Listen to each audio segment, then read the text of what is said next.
Hello viewers. सबसे पहले आप सबों का कॉमर्स गुरु रामगढ़ चैनल में स्वागत है। आज हम आपके बीच रिटायरमेंट का कैपिटल एडजस्टमेंट्स का क्वेश्चन लेकर के आए हैं। इसको आप ध्यान से समझिए और समझ में आए तो आप मेरे चैनल को सब्सक्राइब कीजिए, लाइक कीजिए और अपने दोस्तों के साथ भी इसको बांटने का काम कीजिए। आइए देखते हैं, हम रिटायरमेंट का क्वेश्चन लिख चुके हैं, इसको समझते हैं और इसका सॉल्यूशन कैसे करते हैं इसको देखिए। सबसे पहले हम लोग क्वेश्चन को समझते हैं। कह रहा है कि the balance sheet of X, Y and Z who were sharing profit in proportion of capital is as follows.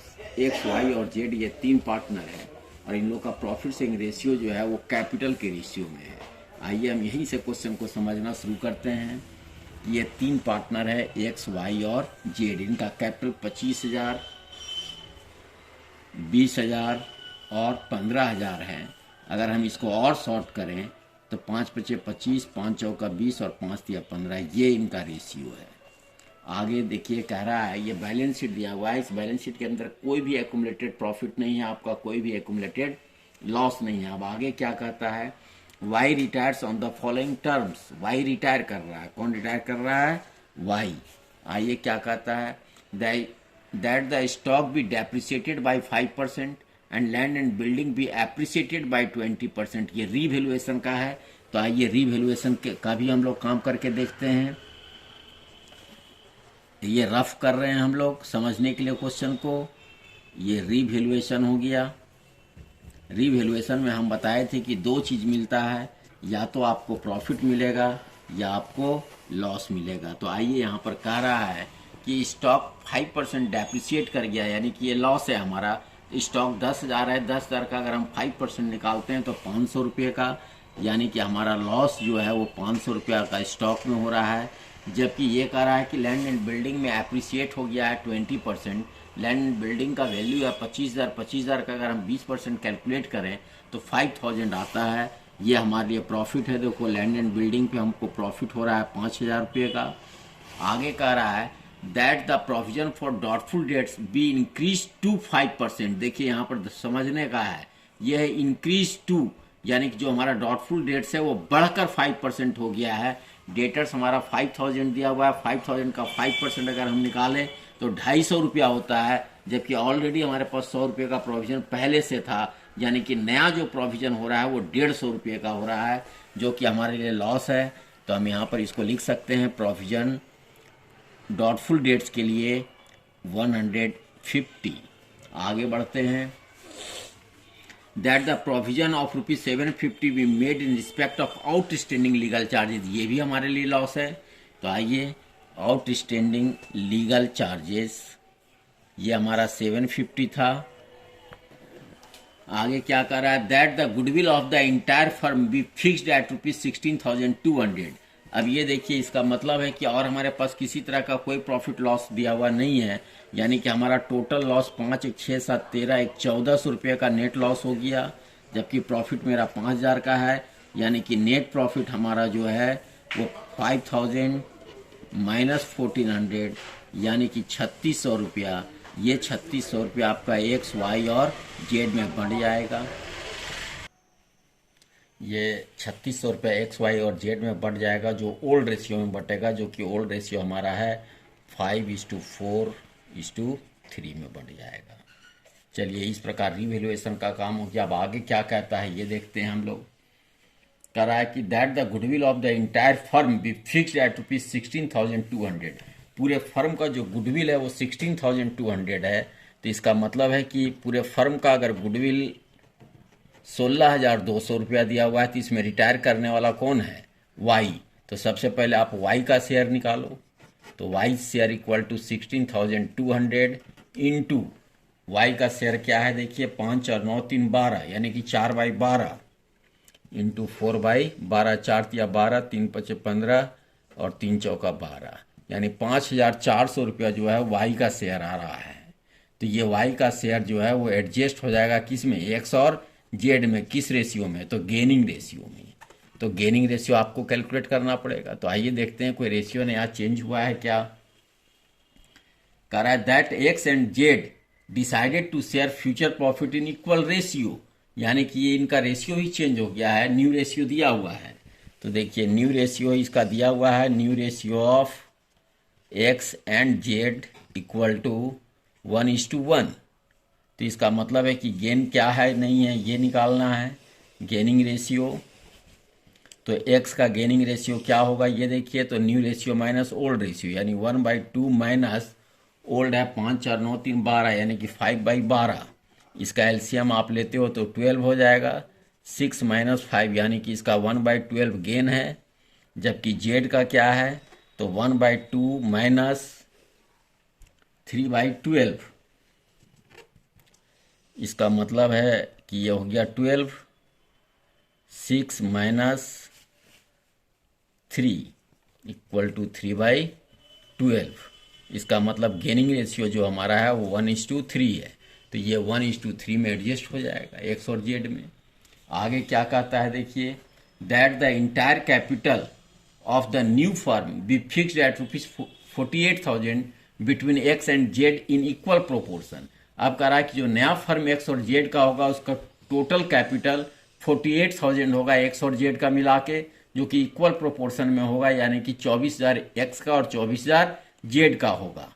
For the purpose actual cash is to be brought in और पेड ऑफ, यानी 24,000 रुपये से किसी का capital अधिक हो तो वो विड्रॉ कर लेगा, कम होगा तो उसको कैश लाना पड़ेगा। चलिए ठीक है, इस प्रकार हमने वर्किंग किया। इसका ओल्ड रेशियो पता चल गया कि 543 है, जबकि न्यू रेशियो इसका इक्वल है। रीवैल्यूएशन के अंदर हमारा नेट प्रॉफिट आया हुआ है, गेनिंग रेशियो निकल चुका है 1:3। वाई का शेयर ऑफ गुडविल जो है वो 5,400 है, जो एक्स और जेड में एडजस्ट होना है। अब इस प्रकार हम लोग क्या कह रहा है, prepare necessary ledger and balance sheet of the new firm. तो आइए देखते हैं, इस प्रकार वर्किंग हो गया। चलिए सबसे पहले हम लोग रीवैल्यूएशन अकाउंट देखते हैं। देखिए ये है रीवैल्यूएशन अकाउंट।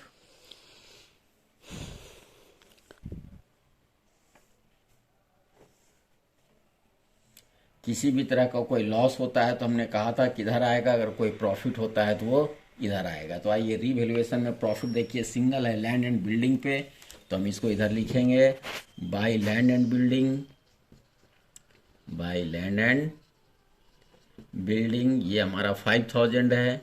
जबकि लॉस ये देखिए तीन लॉस हैं, स्टॉक पे है, प्रोविजन फॉर डॉटफुल है और आउटस्टैंडिंग लीगल चार्जेज है। ये तीनों आपका डेबिट साइड में आ जाएगा। To stock 500, to provision for doubtful debts 150, to outstanding legal charges 750। इस प्रकार आप देख रहे हो कि आपका प्रॉफिट ही अधिक है। तो अब इस लेजर को हम क्लोज कर देंगे। ये हमारा 5,000 हो गया। 5,000 आपको हम वर्किंग में ही दिखाए थे कि 3,600 का प्रॉफिट हो रहा था, तो वो 3,600 आप यहाँ लिख सकते हो। टू प्रॉफिट ट्रांसफर्ड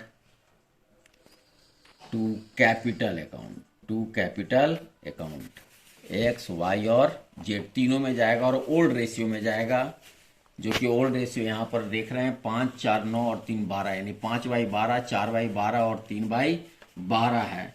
तो 5 तिया 1,500 इसका हो जाएगा, 3 चौका 1,200 इसका हो जाएगा और 3 तिया 900 इसका हो जाएगा। इस प्रकार मेरा ये रीवैल्यूएशन अकाउंट बन गया। अब इसके बाद मेरे को पार्टनर्स कैपिटल अकाउंट बनाने हैं। पार्टनर्स कैपिटल अकाउंट सेम उसी पैटर्न पर आप विदाउट जर्नल बना सकते हैं। देखिए इसमें पार्टनर है आपका एक्स वाई और जेड, 3 कॉलम ले रहे हैं, एक्स वाई और जेड। सबसे पहले जो इन लोग का कैपिटल है वो हम लिखेंगे यहाँ बाय बैलेंस ब्रॉट डाउन। आइए देखते हैं इसका कैपिटल क्या है। तो इसका कैपिटल देखिए 25,000, 20,000 और 15,000 रुपया दिया हुआ है। हम एक्स में लिखेंगे 25,000, वाई में 20,000 और जेड में 15,000। अब सबसे पहले हम रीवैल्यूएशन अकाउंट यहाँ बना चुके हैं, जिसमें आपको नज़र आ रहा है कि प्रॉफिट डिस्ट्रीब्यूट हुआ है, तो कोई भी प्रॉफिट क्रेडिट साइड में जाएगा और लॉस अगर रहेगा तो वो डेबिट साइड में आएगा। तो आइए रीवैल्यूएशन का हम लोग ले लेते हैं। रीवैल्यूएशन अकाउंट, ए को मिला हुआ है 1500, बी को मिला हुआ है 1200 और सी को मिला हुआ है 900।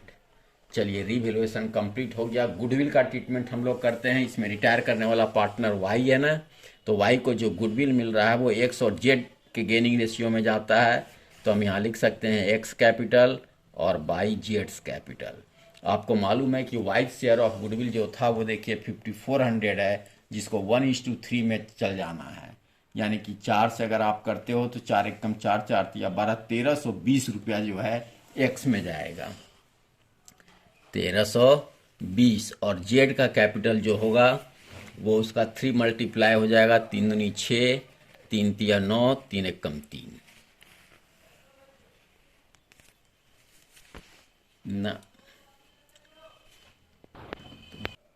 यानी x का जो हो जाएगा वो देखिए 5400 इंटू 1/4, यानी कि 4 एकम 4, 4 तिया 12, 4 पचे 20, 1350। और z का जो हो जाएगा वो 5400 इंटू 3/4, 3/4 यानी कि हो जाएगा आपका 3 पचे 15, 5 1 3 3 10 हाथ में 1 3 4050। इसका मतलब है कि ये हमारा जो है वो 1350 रुपया है और ये जो है हमारा 4050 है,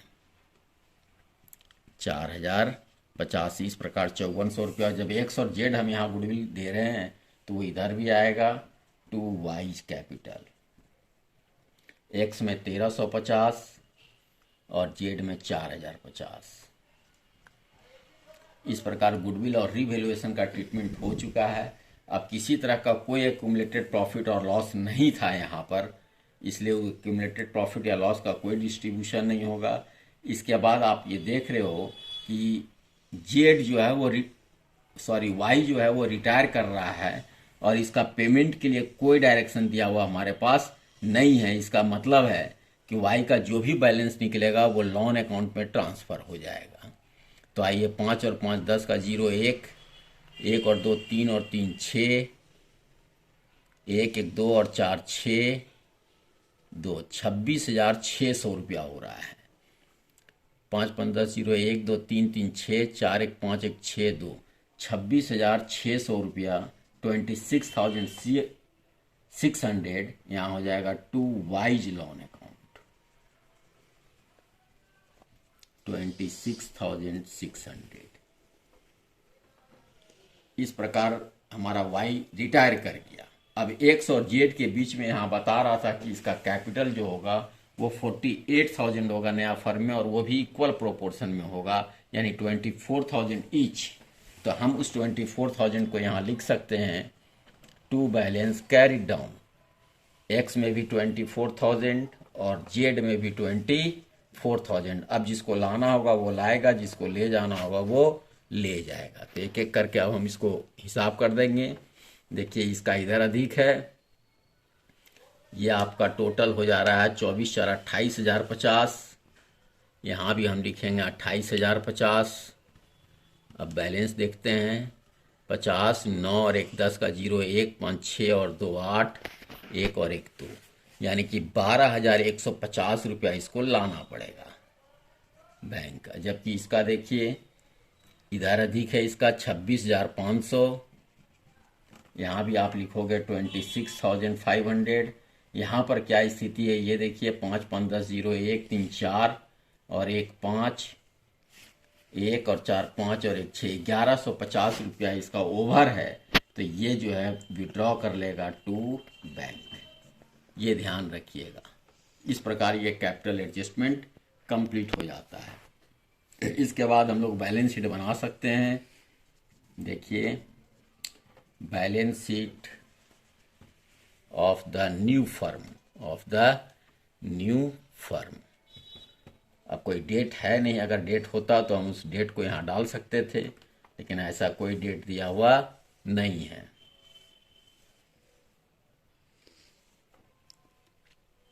अब हम बताए थे कि जो बैलेंस शीट बनेगा, इस बैलेंस शीट को बनाने के लिए हमारे पास जो पुराना बैलेंस शीट है अवेलेबल, वो होना बहुत ही ज़रूरी है। उसी को देख करके हम बैलेंस शीट तैयार कर सकते हैं। तो अब इस बैलेंस शीट में देखिए, यहाँ पर लायबिलिटी साइड में दिया हुआ है सबसे पहले सन्ड्री क्रेडिटर्स। तो आप इसको लिख सकते हो सन्ड्री क्रेडिटर्स, इसमें कोई एप्रिसिएशन और डेप्रिसिएशन नहीं हुआ है, 7000।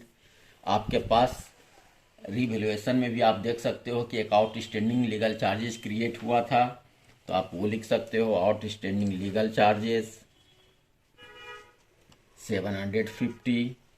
वाई रिटायर कर गया है और उसको हम पेमेंट नहीं किए, इसलिए वाइज लोन क्रिएट हो चुका है। वाइज लोन जो कि हमारा कितना है ये देख लीजिए, 26,600, 26,600। और तब इसके बाद जो बच रहा है वो है कैपिटल्स। कैपिटल किसका? तो एक्स का और जेड का। वाई तो रिटायर हो चुका है, तो आइए एक्स का कैपिटल नया फर्म में जो है वो 24,000 और जेड का भी 24,000। इसका मतलब ये देखिए, बता रहा था कि नया फर्म में 48,000 होना चाहिए है। अगर ये कोई दूसरा रेशियो कहता कि नहीं 1:2 में होगा, तो उस रेशियो में हम यहाँ कैरी डाउन लिखते 24,000 की जगह में, या और कोई दूसरा रेशियो बोलता तो उस रेशियो में लिखते। यहाँ इक्वल बोला था 48,000 के बीच, तो हम 24,000 और 24,000 दिए। चलिए, इस प्रकार हमारे ये लाइबिलिटी साइड में हमारा आइटम कंप्लीट हो चुका है। एसेट साइड चलते हैं। एसेट्स में आइए, सबसे पहले देखिए कि आपके पास बैंक दिया हुआ है 15,600 का बैंक। तो 15,600 रुपया आपके पास तो पहले से था, बाकी अभी किसी को लाना पड़ा है, कोई ले भी गया है। तो ये देखिए, इसको कैश लाना पड़ा था 12,150 रुपया, तो ये आपका बढ़ जाएगा 12,150 माइनस इसको आप पेमेंट किए थे 1,150, तो वो माइनस कर दीजिए 1,150। अब इसके बाद जो भी फाइनल बचेगा वो हम यहाँ लिख सकते हैं। तो आइए 1,150 अगर हम इसमें माइनस, तो 11,000, 11 और 15 26,600 रुपया आपका ये बच रहा है। चलिए आगे देखते हैं। सन्ड्री डेटर्स 5,000 है, जिसमें 5% प्रोविजन हो चुका था, तो हम सन्ड्री डेटर्स यहाँ लिखेंगे जरूर 5,000, लेकिन यहाँ पर लेस आप प्रोविजन भी लिखोगे 250 रुपये का। इस प्रकार आपका ये 4,750 रुपया रह जाएगा। नेक्स्ट आपके पास देखिए स्टॉक दिया हुआ है, तो हम यहाँ स्टॉक लिखेंगे जो कि 10,000 का था, जबकि स्टॉक में आपका 500 का डेप्रिसिएशन हो चुका है, इसलिए हम स्टॉक का अमाउंट 9,500 लिखेंगे। आगे देखिए प्लांट दिया हुआ है 11,500 का, जिसमें किसी तरह का कोई डेप्रिसिएशन नहीं है, तो हम प्लांट उतना ही सेम अमाउंट ही लिखेंगे 11,500। इसके बाद आपके पास दिया हुआ है लैंड एंड बिल्डिंग, तो हम लैंड एंड बिल्डिंग लिखेंगे।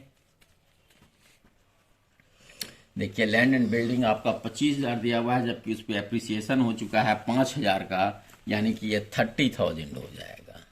और तब इस प्रकार आपका एसेट साइड का भी देखिए सारा आइटम आपका लिख चुके हैं, लायबिलिटी साइड का लिख दिए। और अब अगर हम इसको दोनों तरफ टोटल करें तो ये इक्वल आना चाहिए। देखते हैं, ये हो गया 5, 6 7 13 5 18 5 23 का 3 2, 6 8 4 12 9 21 1 22 का 2 हासिल 2 2 4 1 5 और 3 8, 82,350। और इधर देखते हैं क्या है स्थिति, 5 7 6 13 का 3 1 7 8 6 14 8 22 का 2 हासिल 2 2 4 और 4 8, 82,300। इस प्रकार ये क्वेश्चन आपका सॉल्व हो चुका है। इस प्रकार व्यूअर्स, यदि आपको समझ में आ रहा हो और इस तरह का किसी भी प्रकार का क्वेश्चन आपको जानने हो, तो आप कमेंट के माध्यम से हमको बता सकते हैं।